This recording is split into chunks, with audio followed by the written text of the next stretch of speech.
CM Dhami के midnight action से उत्तराखंड की अफसरशाही में खलबली मच गई है। कई अधिकारी जब गहरी नींद सो रहे थे तब मुख्यमंत्री ने चुपके से उनकी कुर्सी छीन ली। इसके अलावा कुछ अधिकारी जो डीएम बनकर सोए तो थे, लेकिन सुबह जब जगेंगे तो वो डीएम नहीं रहेंगे। इसके बाद अब सवाल ये भी उठने लगे हैं कि अगला नंबर किसका आएगा।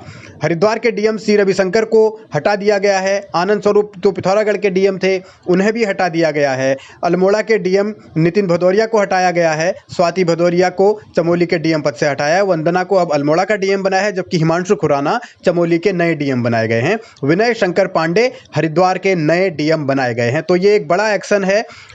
कुल मिलाकर 34 अफसरों के तबादले हुए हैं। कुछ के विभाग बदले हैं, कुछ को उनके पद से पूरी तरीके से हटा दिया गया है। और अब पुष्कर सिंह धामी की सरकार किस रूप में काम करना चाहती है, उसका एक संदेश दिया जा रहा है। अब तक कुल 5 डीएम हटाए जा चुके हैं, जिनमें देहरादून का डीएम का पद भी अहम है। अब ये चुनावी साल है तो अपने अपने हिसाब से तमाम अफसरों को बिठाया जा रहा है। और इस बीच सवाल इस बात को लेकर भी उठ रहे हैं, क्या इन तबादलों के बाद सरकार की तस्वीर और तकदीर बदल जाएगी? क्या जिलों में जो काम अटके हुए हैं वो नए जिला अधिकारी आकर आनन फानन में कर लेंगे? और सवाल ये भी है कि इस जो तबादलों की लिस्ट लगातार निकल रही है तो उसके पीछे है कौन? ये तबादले आखिर कौन करवा रहा है, किस रूप में? क्या ये दबाव का नतीजा तो नहीं है, क्योंकि चुनाव आ रहे हैं तो विधायकों की अपनी अपनी पसंद होती है। तो बहुत सारे ऐसे सवाल हैं जो उठेंगे जरूर, लेकिन 34 अधिकारी बदले हैं तो हड़कंप मचना स्वाभाविक है। और सवाल इस बात को लेकर भी कि क्या अधिकारी मुख्यमंत्री के निर्देश मानेंगे। क्योंकि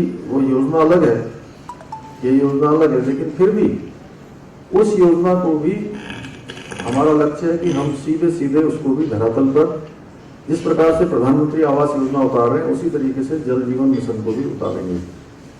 उसमें कहीं पर मैं आप सबके माध्यम से कहना चाहता हूं, जो लोग भी उस योजना से जुड़े हुए हैं, जिनको उसको क्रियान्वित करना है, उनको उस पर बहुत ध्यान देने की आवश्यकता है। योजनाओं को धरातल पर उतारने के लिए मुख्यमंत्री बेशक अफसरों को लगातार निर्देश दे रहे हों, आदेश दे रहे हों, लेकिन उन पर अमल कितना होगा यह भी बहुत गहरा सवाल है। और सवाल इस बात को लेकर भी है कि क्या जिस तरीके से अब तबादले लगातार किए जा रहे हैं तो उससे सरकार की छवि सुधर पाएगी? क्योंकि धामी के पास वक्त कम है, चुनौतियां ज़्यादा हैं, और उन चुनौतियों के बीच वो क्या क्या बदल पाएंगे? और क्या सिर्फ अधिकारियों के बदलने से ही सब कुछ बदल जाएगा? ये भी तो सवाल है। और क्या सरकार सिर्फ इसी तरीके से चलती रहेगी कि अधिकारी बदल दो और पल्ला झाड़ लो?